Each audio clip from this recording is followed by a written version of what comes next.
Assalamualaikum warahmatullahi wabarakatuh. Innal hamdalillah wassalatu wassalamu ala Rasulillah wa ala alihi wa ashabihi wa mawala la haula wala quwata illa billah. Rabbi shrah li sadri wa yassir li amri wahlul 'uqdatam min lisani yafqahu qawli, amma ba'du.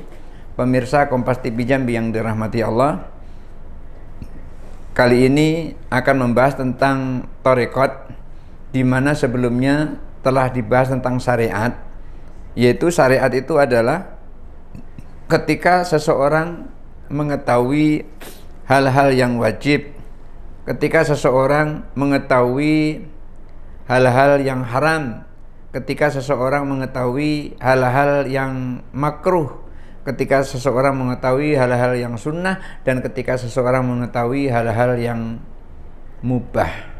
Jadi ketika seseorang telah mencapai ilmu, ia mengetahui mana yang haram, mana yang halal, mana yang wajib, mana yang sunnah, mana yang makruh, mana yang mubah. Ketika seseorang telah mengetahui seperti itu berarti masih pada tataran syariat. Oleh karena itu ini tidak boleh ditinggal. Nggak boleh seseorang ditinggal tidak mengetahui yang wajib, tidak mengetahui yang sunnah, tidak mengetahui yang haram, tidak mengetahui yang makruh, tidak mengetahui yang mubah. Nggak boleh, harus selalu dibawa terus, tidak boleh ditinggal. Oleh karena itu, mengetahui tentang hal-hal yang wajib, yang sunnah, dan seterusnya tadi, itu adalah merupakan ilmu-ilmu syariat. Maka syariat tidak boleh ditinggal.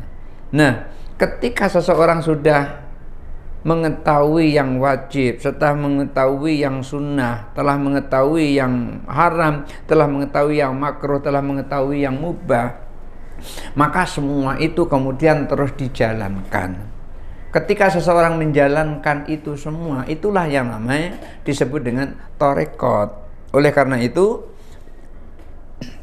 fattariqatu, maka thariqat itu adalah hiyal amalu bil wajibati, yaitu mengamalkan hal-hal yang wajib.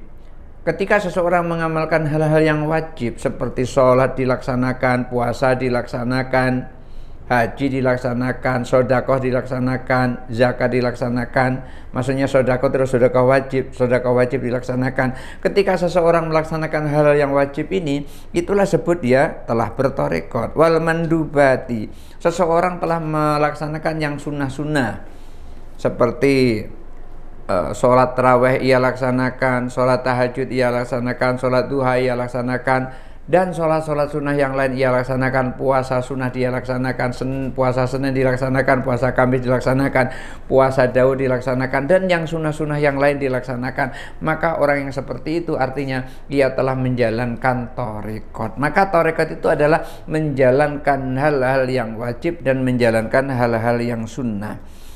Wattarku lil manhiyati, thariqat itu adalah ketika ia telah mengetahui hal-hal yang haram, lalu ia tinggalkan. Ia tidak sama sekali minum minuman keras, ia tidak sama sekali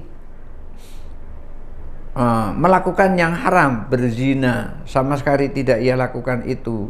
Menipu orang, tidak dia lakukan sama sekali. Maka semua yang haram-haram itu, yang dilarang oleh Allah, ia tinggalkan semuanya.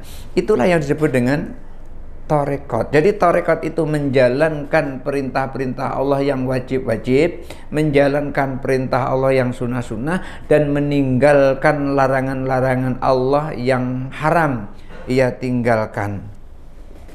Wa takhalli an fudulil mubahati, dan thariqat itu juga artinya mengosongkan dari kelebihan yang mubah. Maksudnya begini, tidak boleh melakukan yang mubah itu berlebihan. Seperti seseorang makan itu ada sifatnya wajib, ada sifatnya mubah. Ketika seseorang makan itu untuk kelangsungan hidupnya, maka makan itu hukumnya wajib. Tetapi kalau makan itu bukan untuk kelangsungan hidupnya tapi tidak berlebihan, maka makan itu hukumnya bisa mubah, bisa sunnah. Maka ketika seseorang melakukan yang mubah dan berlebihan dia mubahnya, itulah yang tidak dibolehkan. Makan, taruhlah makan ini bentuknya mubah, lalu ia makan banyak sekali makanan sampai orang lain tidak kebagian lantaran ia makan sendiri, maka yang seperti itu tidak boleh sama sekali. Maka yang namanya tasawuf itu adalah menghindari makan yang mubah atau menghindari hal-hal yang mubah dan berlebihan. Apapun yang mubah, tidak ada dosa di situ ia lakukan. Tapi kalau sudah berlebihan, maka itu tidak boleh. Itulah disebut dengan tarekot. Jadi tarekot itu menjalankan yang wajib-wajib, menjalankan yang sunnah-sunnah, meninggalkan semua yang diharamkan, yang dilarang oleh Allah, dan menghindarkan diri dari melakukan yang boleh secara berlebih-lebihan. Maka itulah yang disebut dengan tarekot. Maka tarekot itu bukan tidak membawa syariat, tarekot itu tetap membawa syariat. Maka seseorang yang bertarekot meninggalkan syariat, maka tarekotnya menjadi batal. Wal ahdi bil ahwati kal warai. Kemudian disebut dengan tarekat itu juga dia mengambil sesuatu itu dengan cara hati-hati, memutuskan sesuatu dengan cara hati-hati, melakukan sesuatu juga dengan cara hati-hati, tidak bisa melakukan sesuatu sesuka-sukanya. Maka seorang yang bertarekat mesti harus ada jiwa warok. Warok itu artinya berhati-hati, jangan sampai terjerumus kepada kesalahan. Walaupun kesalahannya itu masih tipis, antara iya dan tidak itu jelas. Artinya antara iya dan tidak itu remeng-remeng atau subhat.